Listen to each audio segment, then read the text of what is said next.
2023-25 third semester external exam বলতে বোঝায় final teaching exam, যেখানে বাইরে থেকে একজন প্রশিক্ষক আসেন এবং আপনাকে একটা ফাইনাল এলডি তৈরি করতে হয়। ফাইনাল এলডি অর্থাৎ 60 এলডির মধ্যে আপনাকে পছন্দ করে একটি এলডি আপনাকে ফাইনাল টিচিংয়ের জন্য রাখতে হয় এবং সেটা আপনাকে ক্লাসে পড়াতে হয় ক্লাসে।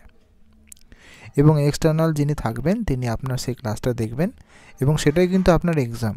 এবং আপনার যে 60 এলডি আছে এবং আরও যে 3টে প্র্যাকটিকাম আছে, একটি হলো ফাইনাল এলডি, একটি অ্যাসাইনমেন্ট এবং একটি কমিউনিটি বেসড অ্যাক্টিভিটি, এরগুলো সমস্ত কিছু চেক করবেন এবং আপনাকে কিছু মার্কস দেবেন, সেই এভ্যালুয়েশন করে যাবেন। এটাই হচ্ছে কিন্তু এক্সটার্নাল বা ফাইনাল টিচিং। এখন এই পরীক্ষাটা কখন হয়, থিওরি এক্সামের আগে না পরে?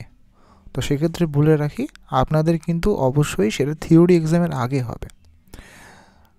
টিচিং চলাকালীন কিন্তু আপনাদের হয়ে যাবে, তার পরবর্তীকালে কিন্তু আপনাদের থিওরি এক্সামটা হবে।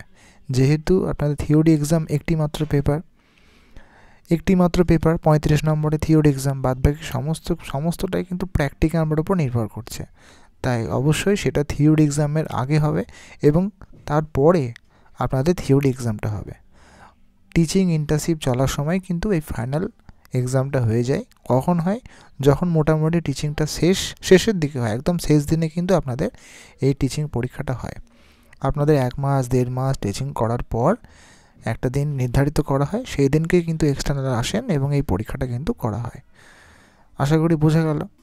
এবং পেপার কিন্তু একটা মাত্র হয়, যেখানে 8B পেপারটা থাকে, পেডাগজি পেপার যেটা থাকে।